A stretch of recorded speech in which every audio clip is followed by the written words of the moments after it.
Welcome back to my 80% tutorial series. We're now on the second level, BT-7274, where we become companions with BT-7274. But seriously, this is where the run really kicks off. I consider it the first real level. Simultaneously though, it's one of the trickier levels of the run. This is largely due to rocky and bumpy geometry everywhere, as well as only having a single jump for the first leg of the level. This causes it to have a slightly steeper learning curve. The beginner routes will still be fairly easy though, so no need to be worried. But anyway, let's get into it. This level starts off with a roughly minute-long cutscene, so we can skip right to where we get out of the drop pod and gain control. The movement here is pretty simple. Take a couple steps at first, then jump over the rubble in the pod and transition into a slide hop string. Then just continue that all the way past the specters and into the cutscene trigger.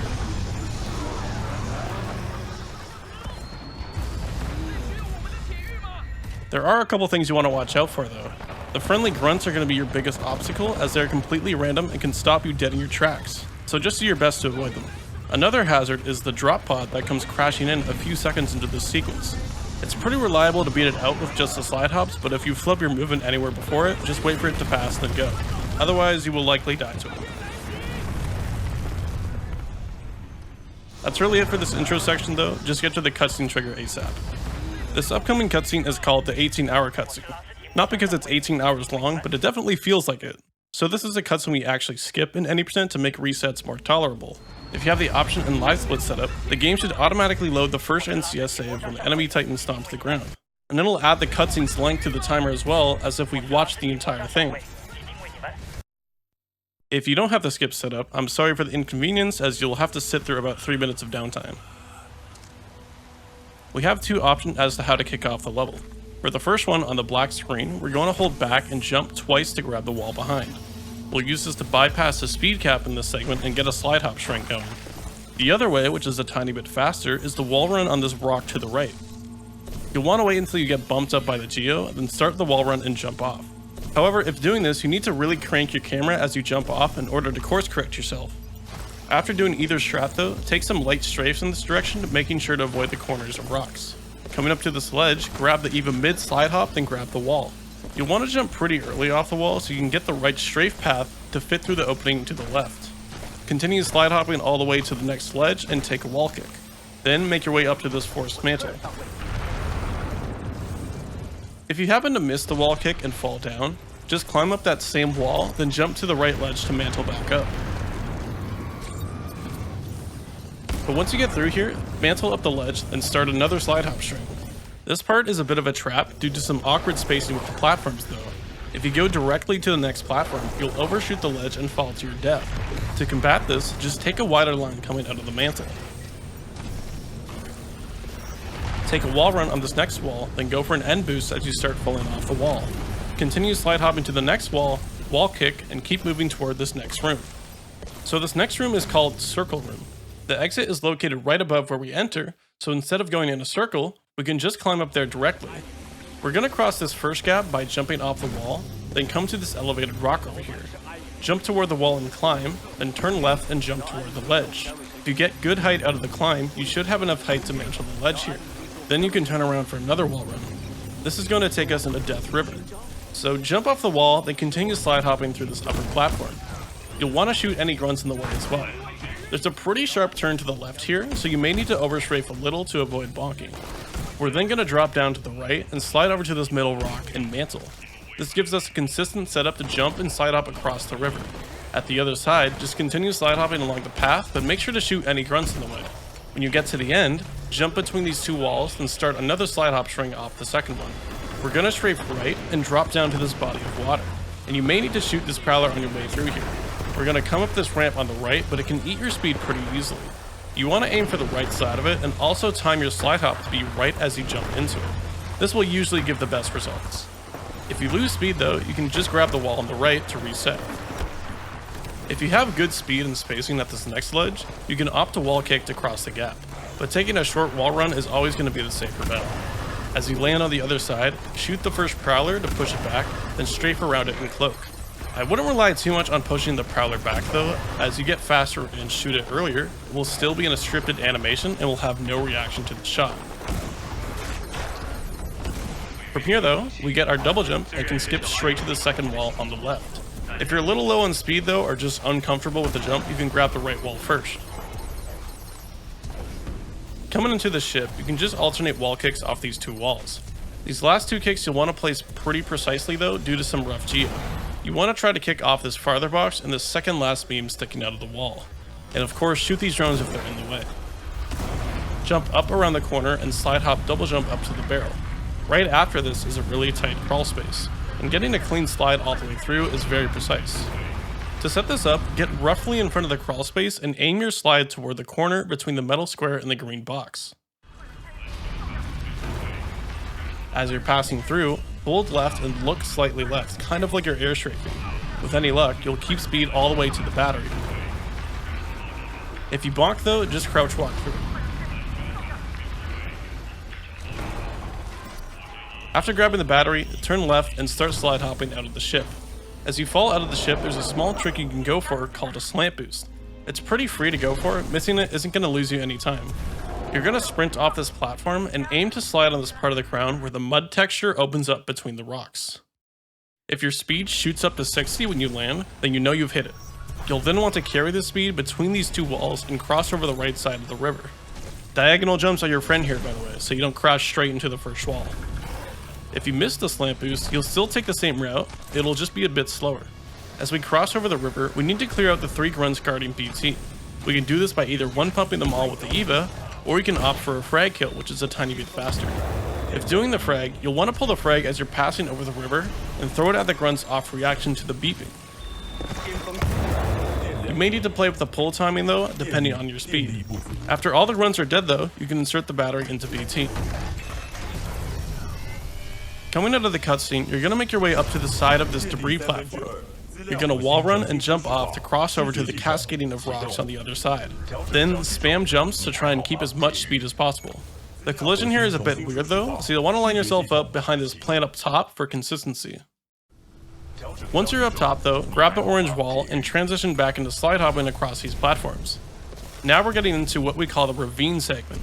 It is notorious for being a segment with a really high skill ceiling, since it gives you the opportunity to chain many wall kicks together. So the majority of the route here is going to consist of kicking between walls, but of course you can always do regular wall jumps if you don't feel that you're ready yet. So continuing on from where we were, we're more or less going to follow the path that's laid out for us. We're going to take a wall kick off this wall, land on this island, then make our way to the next platform. If you have enough speed, you can skip the next wall entirely, but generally it's going to be safer to take another kick here to cross the gap. Keep slide hopping through here, then take another couple wall kicks on these 3 walls. You should make it up to the next platform, then you can start shooting these grunts to clear them out of the way. Right after this is a long series of wall kicks, so you can just maneuver between the alternating walls here, trying to build as much speed as possible. On these platforms, you can double jump across to skip the awkward path to the left, which brings you to the last wall. When you kick off the last wall, land near the tree, then double jump up to this ledge on the right. This will lead us into Encampment, which is the last part of this long segment. When you jump up to the ledge, slide down, then jump across to this line of foliage when you're close enough. This will change depending on your speed coming through here. But then drop down and come around the left side of the barracks. As you round the corner, cloak to avoid the turret because its projectiles will slow you down. Then try to bunny hop off this piece of debris to get enough height to kick up to the upper platform. As you come through here, you'll need to dodge the enemies running through here, either by shooting them or double jumping over them. After the turn, you can make your way up to the ship. After climbing up, start slide hopping toward the back wall in the next room. From here, wall jump off and continue slide hopping on the floor above. Use a double jump on the last jump before the U-turn to conserve your slide boost. After rounding the corner, slide and jump through the crawl space. Grab the wall in front of you, then keep double jumping between the side walls to climb up. Once high enough, wall jump toward the vent and try to time your double jump to match your trajectory with the shape of the vent. Then just spam jump all the way through. This is extremely precise though, and it's much more likely that you bonk. In this case, just keep spamming jump to get through. Once you're out the other side, drop down the hole and wall jump off the back wall toward the battery. Once again, as we drop out of the ship, there's another slant boost that we can go for. And this one is a bit trickier though. For this one, you can just walk off and fall into the hole. As you're falling, you want to strafe and tuck yourself into the left side of the wall. You'll know you got it if your speed shoots up to around 70 or so. As soon as you hit it though, you want to strafe right and jump ASAP to avoid hitting the barrel at the bottom of the slide. After this, just take a kick off the right wall, then drop down to the area with BT. If you don't hit the slant boost or you bonk or something, just take roughly the same route. You'll just have a lot less speed, which is fine. As you come up to BT though, switch to your non-EVA gun. This will be either the Vault or the R201 depending on the save file you're using for the 18-hour skip. Then stand beside BT and pull a frag, then double jump.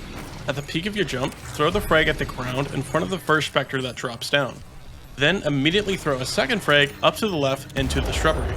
And when lining this up, you want to make sure that the trajectory of the frag disappears past the ledge. With any luck, these frags will kill all the specters, then you can insert the second battery. This is pretty precise though, so more likely than not, some of them are going to live. You can clean up any of the specters that are still alive using your gun. On some occasions, the spectre up top will fall over from the frag but not die. In this case, you can throw another frag up there or wait until it jumps down to shoot it.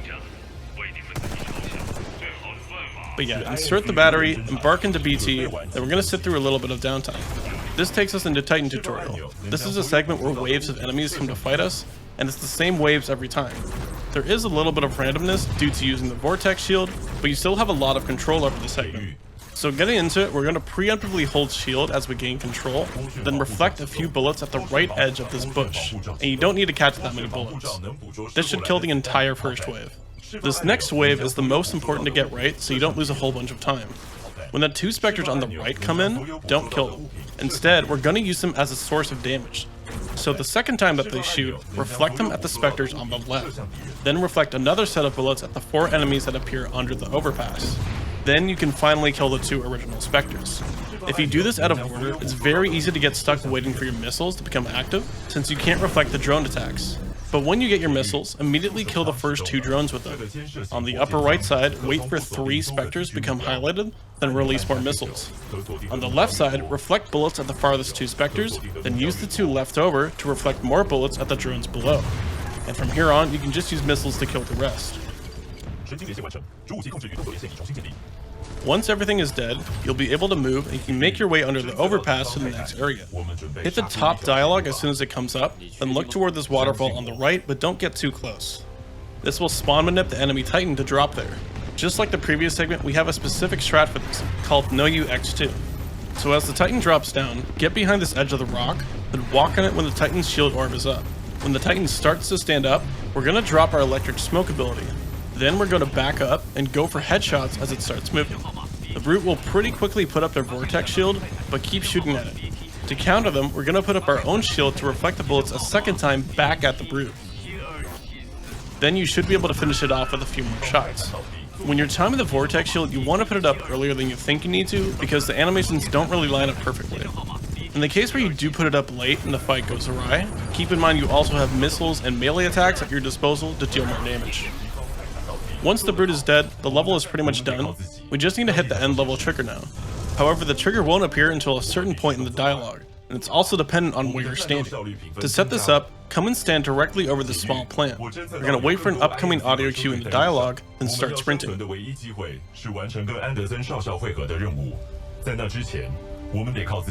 waypoint appears, use both your dashes. Ideally, you want to see a waypoint appear right in front of you first, then disappear. That means that the level end will definitely work. If not, it might still work, but also might not. In the case that it doesn't work, the level will still auto end a few seconds later, so it's not a big deal. But that's going to be it for the beginner route. I'll see you on the next level, Blood and Rust. Alright, starting off with the intermediate stretch, we're just going to add something small to the intro section, a super glide. Due to the weird movement state that we're in during this segment, we are able to perform a super glide out of the pod. Assuming you include lurchless tech, you will now be pressing a whopping 6 inputs simultaneously out of the pod. And that's without a frag boost. But yeah, that's it really. Same route as before, just with the super glide. Once again, the route here is going to be about the same. We're just going to throw in crouch kicks. So slide hop over the wall as usual, but instead go for a crouch kick, then tap strafe in to correct your line due to the extra speed. You'll find that crouch kicks and tap strafing go hand in hand due to scenarios like this everywhere in the run. But at the next wall, take another crouch kick and continue as usual. At the forced mantle, it's pretty slow to just eat the entire mantle animation, so there are a couple other options people do here. I like to do a standing jump and strafe my way on top, but I've also seen other runners take a wall jump off this rock on the side for a shorter mantle. After the forced mantle though, you can opt for a CFEB instead of an N boost, but it's going to be about the same speed. Then take a crouch kick off the next wall. For circle room skip, we're going to slightly clean up our movement here. Instead of going all the way to the elevated rock, we're going to tap strafe after kicking the first wall to grab the one immediately after it.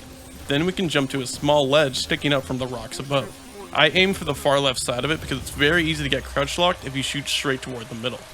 From here though, you can wall jump off those same rocks, then CFEB off the next wall. Coming into Death River, we're going to immediately start with another crouch kick before these first two grunts. Shoot them as usual, but now we can tap strafe afterward to keep a tighter and more comfortable line through here. As you fall down into the open area, slide up to the right wall, then CFEB off to land on that same isolated rock in the middle. This will set you up perfectly to land on this plant, then also land on the beam right after it.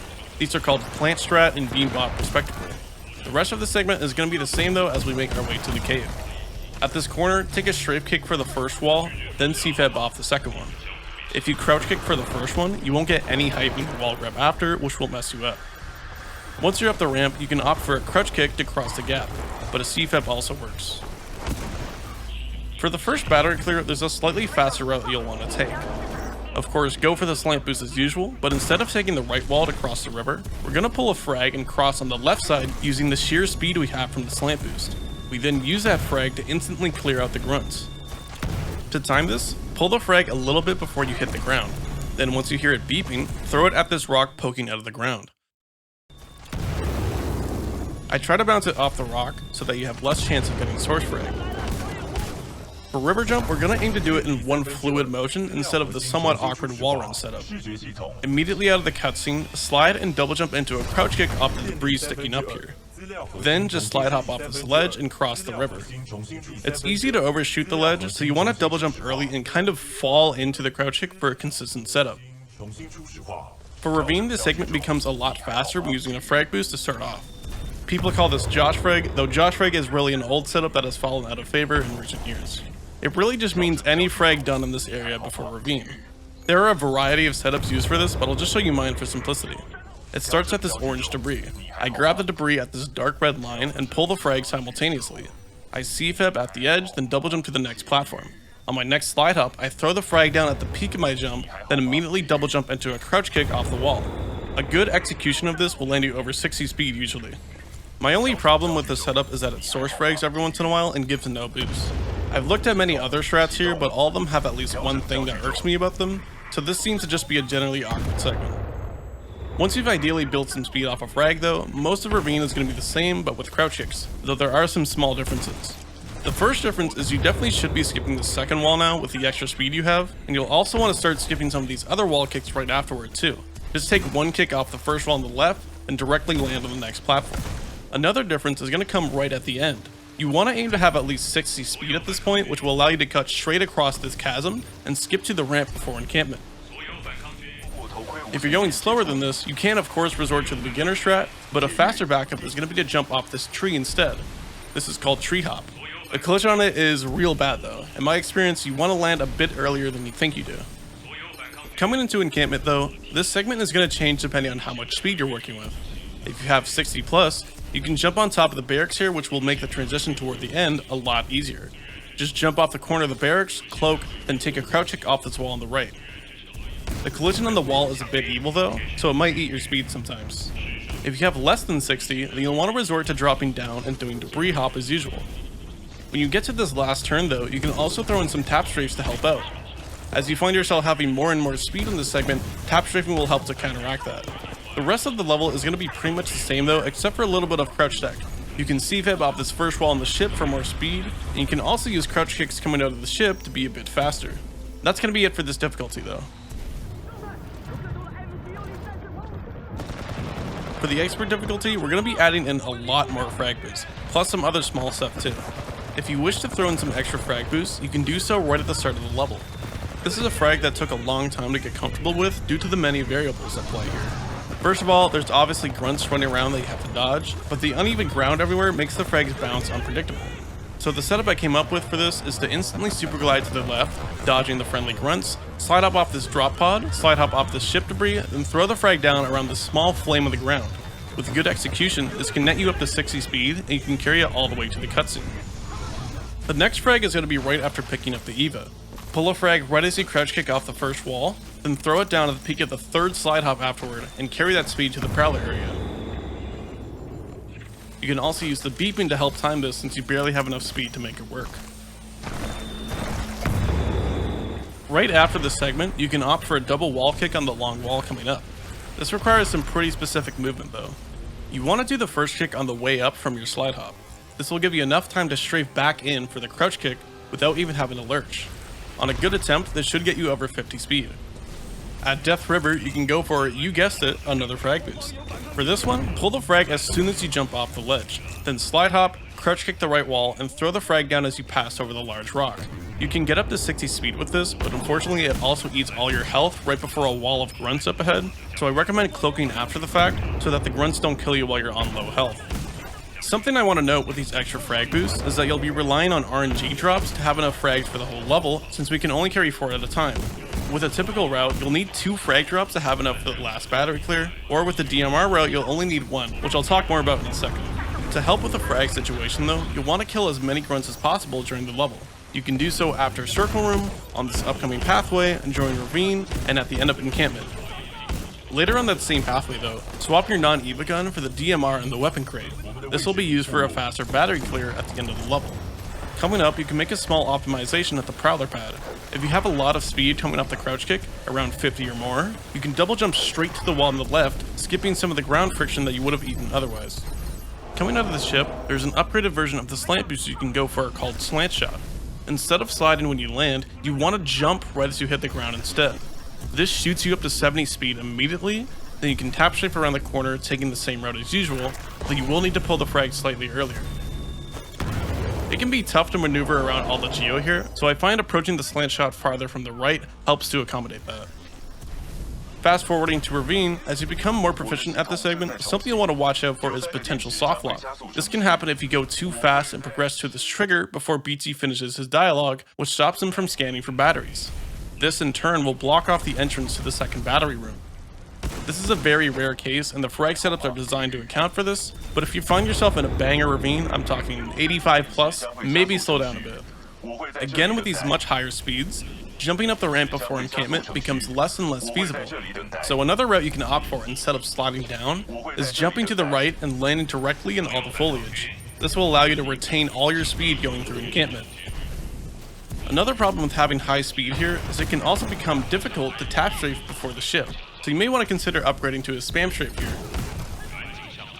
Alternatively, you can opt to just take a wider line entering this section, making a regular tap strafe more feasible, though it will give you a worse line. Skipping to the second battery clear, this is where the DMR finally comes into play. Do the slant boost route as usual, but crouch kick off the debris wall at the bottom and stop in the overhang. Scope in with the DMR and body shot the first Spectre twice. After it's dead, slide and jump off and do roughly the same frag kill you were doing before, but from farther away. Just throw it at the ground in front of the Spectre on the left. You'll also want to shoot the Spectres on the right in the likely case that the frag doesn't kill them. A common problem with this strat is that the first Spectre can fall and stagger after your first shot. If you're fast enough with your second shot and aim it low enough, this won't be a problem.